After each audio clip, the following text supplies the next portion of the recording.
ज्या चपलांना एकेकाळी इतिहासातील सगळ्यात वाईट इन्व्हेन्शन म्हटलं गेलं होतं, त्याच आज 33,000 कोटींचा ब्रँड बनले आहेत। ही स्टोरी थोडी वेडी वाटते, पण खरी आहे। अमेरिकेतले 3 मित्र करेबियन ट्रिपवर बोटिंग करत होते। तिथे त्यांना एक हलकं फोमचं बोटिंग शू दिसलं। तिथून आयडिया आली, असंच काहीतरी कम्फर्टेबल फुटवेअर बनवायचं। आणि 2002 मध्ये क्रॉक्सची सुरुवात झाली। सुरुवातीला लोकांना आवडलं, सेल्स वाढले, पण पुढे जे झालं ते धक्कादायक होतं। लोकांनी त्याच्या डिझाईनची एवढी खिल्ली उडवली की 2010 मध्ये टाइम मॅगझिनने त्याला इतिहासातील सगळ्यात वाईट इन्व्हेन्शनमध्ये टाकलं। काही वर्षात ब्रँड जवळजवळ संपलाच, पण इथे त्यांनी हार मानली नाही। 2016 मध्ये नवीन डिझाईनसह परत आले आणि 2020 मध्ये लॉकडाऊन लागला। लोक घरी बसले आणि अचानक कम्फर्ट सगळ्यात महत्त्वाचं झालं। स्टाईल नाही, ब्रँड नाही, फक्त आराम।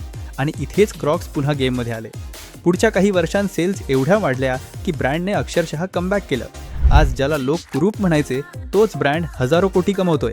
कधी कधी लोक हसतात म्हणून आयडिया चुकीची नसते, कधी कधी तेच फ्युचर असतात।